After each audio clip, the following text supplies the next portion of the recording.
Hey, what's going on, Dodgers Nation? Doug McCain here. You can follow me on Twitter and Instagram at DMac_LA. I've got an interview coming up with one of the Dodgers' top pitching prospects, Gavin Stone. I'm going to tell you why I think he could be the Dodgers' secret weapon this season. But first, for all things Dodger baseball all season long, be sure to hit that subscribe button, hit that notification bell. And if you really want to support the channel and you want to see us post even more Dodgers content, smash that like button. And as always, I want your takes down below in the comments section. Today's Dodgers Nation question of the day: on a scale of 1 to 10, how high are you on Gavin Stone? Do you think he could be a future ace for the Dodgers? Let me know down below. And for all the latest Dodgers news, head over to DodgersNation.com. So it's no secret, the Dodgers have one of the very best farm systems in all of Major League Baseball. They're consistently ranked in the top 5, and they produce tons of elite talent, but none has risen quicker than Gavin Stone. The 24-year-old right-handed pitcher stands at 6'1", weighs 175 pounds. He's currently ranked as number 56 on MLB Pipeline's top 100 prospects list. He's ranked 56 on Baseball America's top prospect list after not being ranked in 2022. LA selected Stone with the 159th pick in the 5th round of the 2020 draft out of Central Arkansas. Stone would sign with the Dodgers for well under slot at $97,500, which was the 4th lowest in the entire 5th round and one of the lowest in the entire draft. Since then, Stone's experienced a meteoric rise through the Dodgers system.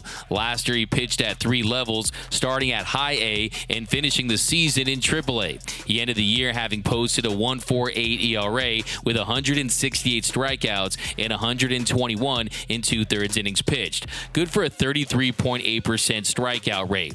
And Stone increased his strikeout rate as he made his way through the Dodgers system. It sat at 28% in high A, then improved to 35.3% in Double-A, and then peaking at 35.5% in Triple-A. You also saw the ERA go down from 1.44 in high A all the way down to 1.16 for Triple-A Oklahoma City. Now, taking a look at his pitch mix, he throws a fastball that ranges between 94 and 96 miles per hour. It's not a plus heater, but it'll absolutely get the job done. But when you talk about Gavin Stone, what makes him special is his changeup. It's a plus changeup. Baseball America ranked it as the #1 changeup in all of minor league baseball. Scouts will tell you that it's the best changeup in the game. He threw it 40.2% of the time last year. Hitters with that Stone's changeup more than 50% of the time last year, and in AAA, that number was as high as 54.5%.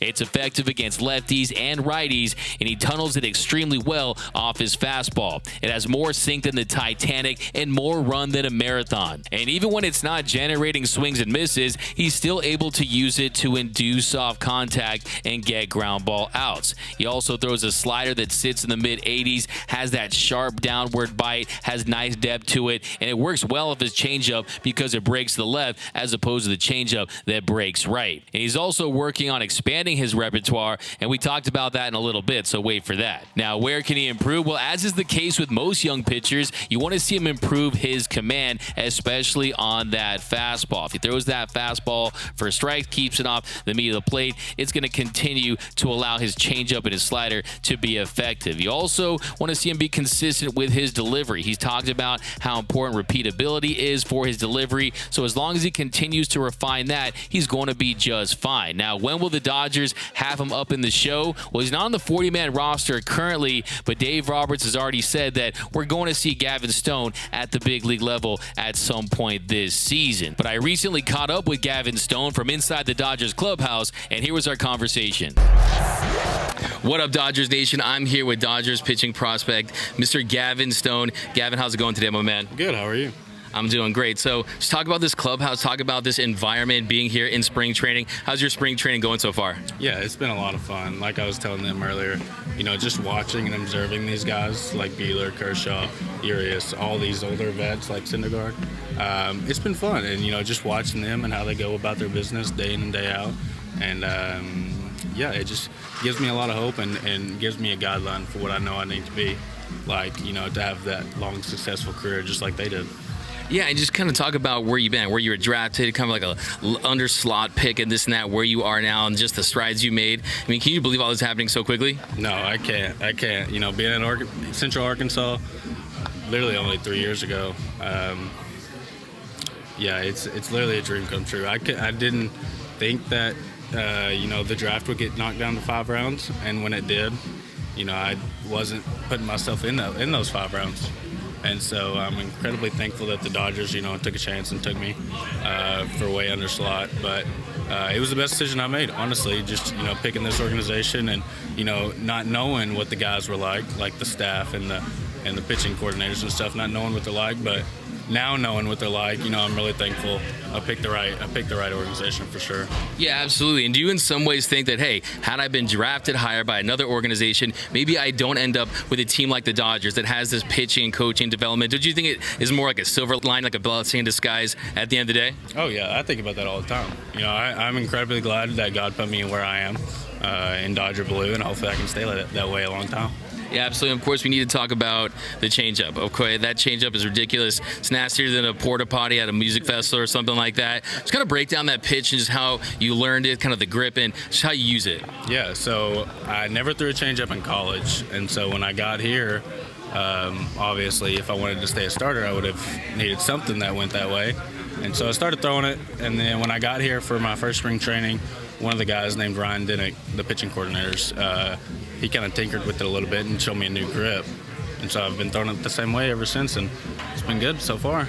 Absolutely. You talk about that pitch mix, and it's not just a changeup. Are you working on anything else, maybe a curveball, something like that, to add to your mix this season? Yeah. I tweaked my slider a little bit in the middle of the year last year, and so this year I'm trying to add a curveball, just to add something new to my game, keep hitters off balance a little more than what they were last year. So I think it'll play in good. Yeah, absolutely. And what do you think is the biggest key for you to just make that last jump? You're on the doorstep right now. You're so close. But what do you think the biggest key is to get to the show and have success at this level? Yeah, I think it's just the fact of putting up zeros. I don't think it should be any more or any less than that. As long as I put up zeros, then I feel like, the fortune's going to be in my favor. Yeah, and I wanted to ask you, because you were a closer in college, do you think that makes you better equipped to possibly take on a reliever role if that's what they need you to do for this team? Yeah, absolutely. I think it's beneficial, but I know that a lot of these guys have stepped into a closer role. The Dodgers are very good at drafting, and they know who they're taking, and I feel like a lot of these guys have had some type of relief role.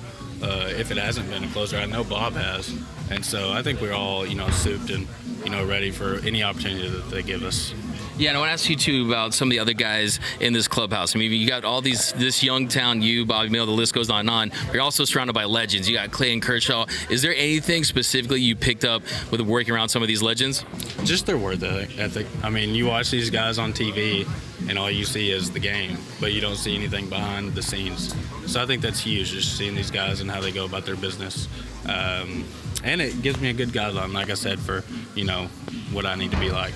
Absolutely. So, yeah, we'll get you on this one. Do you have any pregame superstitions? Oh, I'm trying to think.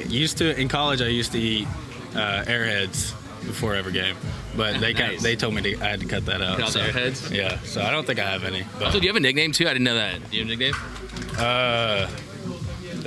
No. My mom used to call me Bit. Bit? But I don't have like a... Nice. Unless you want to call me Stoner. Stoner? Stoner. You've been doing all those podcast interviews from your car. What was your first car? Ford Mustang, I think. Ford Mustang? Yeah. That's pretty nice, man. Yeah, it wasn't bad. I had a Mazda. I called it my Maserati. It was Mustang. That's what's up, man. Well, thank you so much. Last question here. 2023 will be a successful season for Gavin Stone if? Throw strikes. I mean, I feel like if I throw strikes, I can get hitters out, and that's what's going to get me to the big leagues. You heard it, man. Control the zone, Gavin Stone. Thank you so much for joining us here on Dodgers Nation. Thanks, Gavin. Appreciate it, man. Appreciate it.